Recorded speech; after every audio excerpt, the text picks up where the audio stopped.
మాధ్యమాల్లో వైరల్ గా మారిన ఓ మంత్రి వీడియో. అసెంబ్లీ సమావేశాలు జరుగుతుండగా మహారాష్ట్ర మంత్రి సెల్ ఫోన్ లో గేమ్ ఆడిన ఘటనపై ప్రతిపక్షాలు విమర్శలు. అయితే దీనిపై తాను యూట్యూబ్ వీడియో చూస్తున్నప్పుడు రమ్మీ ఆటకు సంబంధించిన ప్రకటన వచ్చిందంటూ మంత్రి వెల్లడి.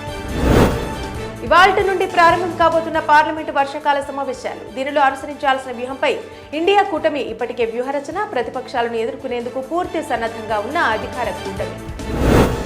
కేసు దర్యాప్తు సమయంలో కక్షిదారులకు చట్టపరమైన సలహాలు ఇచ్చే న్యాయవాదులకు విచారణ సంస్థలు సమన్లు జారీ చేయడాన్ని సుమోటోగా స్వీకరించిన న్యాయస్థానం. దీనిపై విచారణ చేపట్టనున్న 3 సుప్రీంకోర్టు ప్రధాన న్యాయమూర్తుల ధర్మాసనం ఈడీ సమన్లు జారీ చేయడంతో ఈ అంశాన్ని సుమోటోగా స్వీకరించిన సుప్రీంకోర్టు.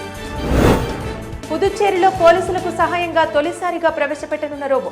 ఇందులో బీచ్లో అసాంఘిక కార్యకలాపాలకు పాల్పడితే వారిని ఫోటో తీసి కంట్రోల్ రూమ్ కు పంపే విధంగా సాఫ్ట్వేర్ అభివృద్ధి. చెన్నైలోని ఓ ప్రైవేటు కంపెనీ సహకారంతో దీనిని రూపొందించినట్టు సమాచారం. 2 లక్షలకు పైగా మొక్కలను నాటిన ఒడిశాకు చెందిన విజయ్ జన తన సొంత డబ్బుతో నర్సరీలో మొక్కలు పెంచుతూ పలు ప్రదేశాల్లో వాటిని నాటుతున్నట్టు సమాచారం.